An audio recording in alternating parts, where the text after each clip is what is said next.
damai sejahtera dari Allah Bapa yang melampaui segala akal, itulah yang memelihara hati dan pikiranmu di dalam Kristus Yesus Tuhan kita. Amin. Jemaat yang dikasihi Tuhan Yesus Kristus, hari ini adalah hari yang besar dan bersejarah, sehingga kita patut bersukacita untuk memperingati kebangkitan Tuhan Yesus Kristus. Untuk itu marilah kita memberikan hati dan pikiran kita mau disapa oleh firman Tuhan yang tertulis di dalam kitab Injil Matius pasal 28 ayat yang pertama hingga ayat yang ke-10. Beginilah firman Tuhan. Setelah hari Sabat lewat menjelang menyingsinya fajar pada hari pertama itu, pergilah Maria Magdalena dan Maria yang lain menengok kubur itu. Maka terjadilah gempa bumi yang hebat, sebab seorang malaikat Tuhan turun dari langit dan datang ke batu itu dan menggulingkannya, lalu duduk di atasnya. Wajahnya bagaikan bidah dan pakaiannya putih bagaikan salju. Dan penjaga-penjaga itu gentar ketakutan dan menjadi seperti orang-orang mati. Akan tetapi malaikat itu berkata kepada perempuan-perempuan itu, "Janganlah kamu takut, sebab aku tahu kamu mencari Yesus yang disalibkan itu. Dia tidak ada di sini, sebab ia telah bangkit sama seperti yang telah dikatakannya. Mari, lihatlah tempat ia berbaring. Dan segeralah pergi dan katakanlah kepada murid-muridnya bahwa ia telah bangkit dari antara orang mati. Ia mendahului kamu ke Galilea. Di sana kamu akan melihat dia. Sesungguhnya aku telah mengatakannya kepadamu." Mereka segera pergi dari kubur itu dengan takut dan dengan sukacita yang besar, dan berlari cepat-cepat untuk memberitahukannya kepada murid-murid Yesus.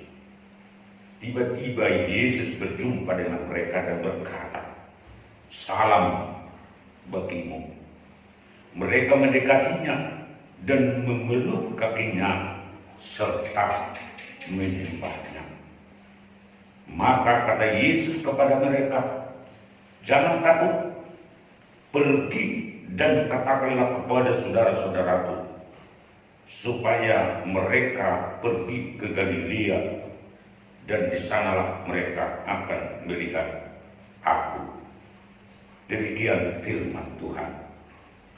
Bapak, Ibu, dan saudara-saudara yang dikasihi Tuhan Yesus Kristus, peristiwa kebangkitan Tuhan Yesus adalah peristiwa yang paling besar dalam sepanjang sejarah manusia. Belum ada peristiwa atau mukjizat yang sudah pernah terjadi di dunia yang lebih besar dari peristiwa kebangkitan Tuhan Yesus. Karenanya tidak sedikit orang yang ragu, tidak percaya, termasuk murid Yesus sendiri. Peristiwa ini menggemparkan seluruh negeri, sehingga mahkamah agama merancang sebuah kebohongan dengan menyuap serdadu-serdadu untuk mengatakan bahwa mayat Yesus dicuri dari murid-muridnya.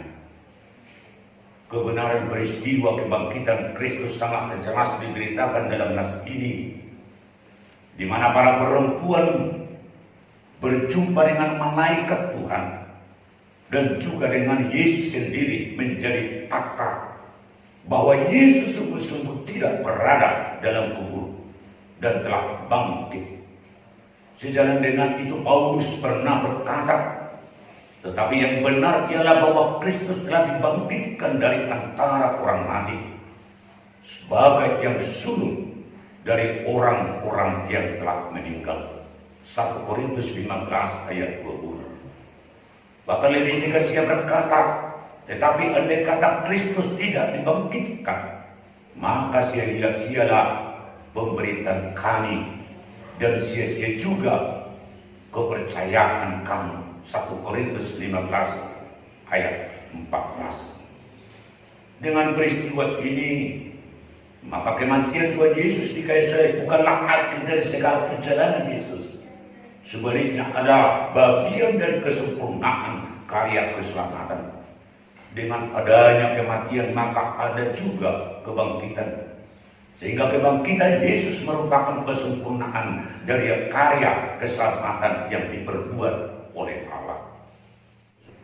Saudara-saudara yang dikasihi Tuhan Yesus Kristus, kebangkitan Yesus dari antara orang mati adalah wujud nyata dari apa yang telah dikatakan kepada murid-muridnya, di mana Yesus pernah berkata bahwa pada hari yang ketiga ia akan bangkit.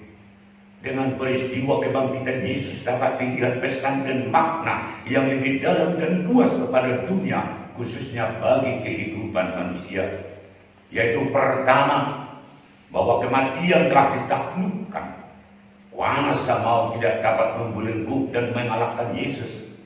Dengan demikian dapat dimaknai bahwa kematian itu bukanlah akhir dari kehidupan, melainkan adalah awal dari kemenangan dan menjadi syarat yang mutlak yang harus dialami manusia sebelum memperoleh kehidupan yang kekal.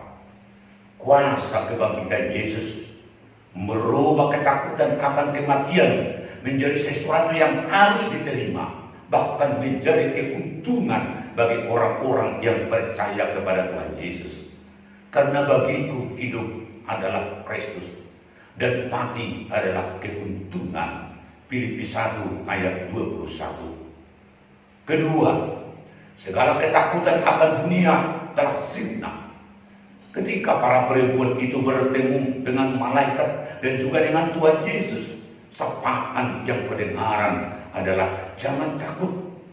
Rasa takut sering membuat orang panik, tidak terbuka terhadap kenyataan, tidak realistis, dan acap kehilangan akal sehat. Dalam keadaan seperti itu membuat orang gagal, enggan, dan tidak berkenan melakukan sesuatu yang wajar dan yang harus dilakukan. Sedangkan malaikat Tuhan dan Tuhan Yesus sendiri menyuruh para perempuan itu mau membawa misi untuk memberitakan kebangkitan Yesus bagi murid-murid dan saudara-saudara Yesus. Perintah tersebut tidak mungkin bisa terwujud manakala ketakutan membelenggu hidup mereka. Namun dengan perjumpaan para perempuan dengan malaikat Tuhan dan dengan Yesus sendiri membuat mereka mengalami perubahan. Mereka bersuka cita dan bersemangat melakukan apa yang harus mereka lakukan sesuai perintah yang mereka terima. Ketiga, melakukan apa yang diperintahkan oleh Tuhan. Kerinduan mereka kepada Yesus mendorong para perempuan itu bergerak maju dan mau datang ke kubur Yesus. Mereka tidak terpengaruh dan tidak kalah akan keadaan atau kondisi, sekalipun pada saat pagi-pagi benar. Namun kerinduan tersebut telah terjawab manakala mereka bertemu dengan Yesus. Pertemuan yang membuat mereka bersuka cita, bersemangat, serta termotivasi untuk melakukan apa yang diperintahkan Yesus. Dengan sukacita dan semangat atas kebangkitan Tuhan Yesus mendorong mereka bergegas, segera dan berlari untuk memberitakan berita kemenangan tersebut. Dengan semangat dan sukacita yang ada dalam diri kita akan mendorong bergerak maju dan berlomba-lomba melakukan yang baik, yang berkenan bagi Tuhan.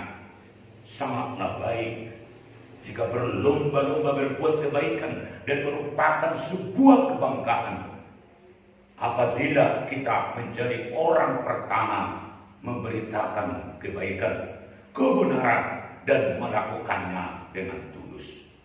Namun fakta menunjukkan ada juga orang-orang merasa bangga jika dirinya menjadi orang yang pertama sumber kebohongan atau hoax. Akan tetapi tidak demikian dengan orang percaya. Dia akan berlomba, berlari, serta proaktif melakukan yang baik sesuai perintah Tuhan Yesus. Saudara-saudara yang dikasihi Tuhan Yesus Kristus, Setiap manusia pasti merasa mengalami atau merasa ketakutan. Keadaan seperti itu orang cenderung pesimis, panik, tidak berpikir jernih, kehilangan akal sehat dan cemas serta khawatir. Jika keadaan ini biarkan, tidak mungkin dapat berbuat apa-apa dan cenderung berpikir dan berusaha dalam zona yang dianggap aman. Namun dengan kuasa kebangkitan Kristus yang telah mengalahkan segala ketakutan dan memberi perubahan secara totalitas, serta membangun pengharapan baru bagi kita. Itulah yang mendorong kita agar senantiasa optimis, realistis, dan proaktif menjalani hidup dan melakukan apa yang diperintahkan oleh Tuhan. Kuasa kebangkitan Yesus adalah realitas kesempurnaan karya keselamatan yang dirancang oleh Allah, yang membuat kita menjadi orang-orang percaya. Orang percaya sekaligus menjadi orang yang bijaksana. Orang yang bijaksana senantiasa tahu menata hidupnya, memelihara hidup disiplin dan taat, serta menjadi orang yang bangga sebagai sumber kebaikan. Amin. Marilah kita berdoa. Terpujilah Engkau Bapa di surga, yang telah memperbaharui kehidupan kami melalui kebangkitan Anak Tuhan Yesus Kristus. Kami menjadi orang-orang yang dipenuhi pengharapan, sebab karya keselamatan telah nyata dan memberikan jalan bagi orang-orang percaya untuk memperoleh kehidupan yang kekal. Terima kasih Bapa, jika Tuhan telah menyapa kami serta mengingatkan kami bahwa kami bukan lagi menjadi manusia yang takut terhadap dunia, takut terhadap keadaan, melainkan oleh karena iman percaya kami, Engkau telah memperbaharui kami menjadi orang-orang yang berani melakukan yang baik seturut dengan kehendak Tuhan. Kuatkan kami Bapa, kuatkan semua para hamba, kuatkan masyarakat, kuatkan semua jemaat, agar kami mau bersama-sama untuk memberitakan berita keselamatan lewat perbuatan yang baik di hadapan Tuhan. Terimalah doa kami yang kami naikkan di dalam Yesus Kristus Tuhan kami yang hidup. Amin.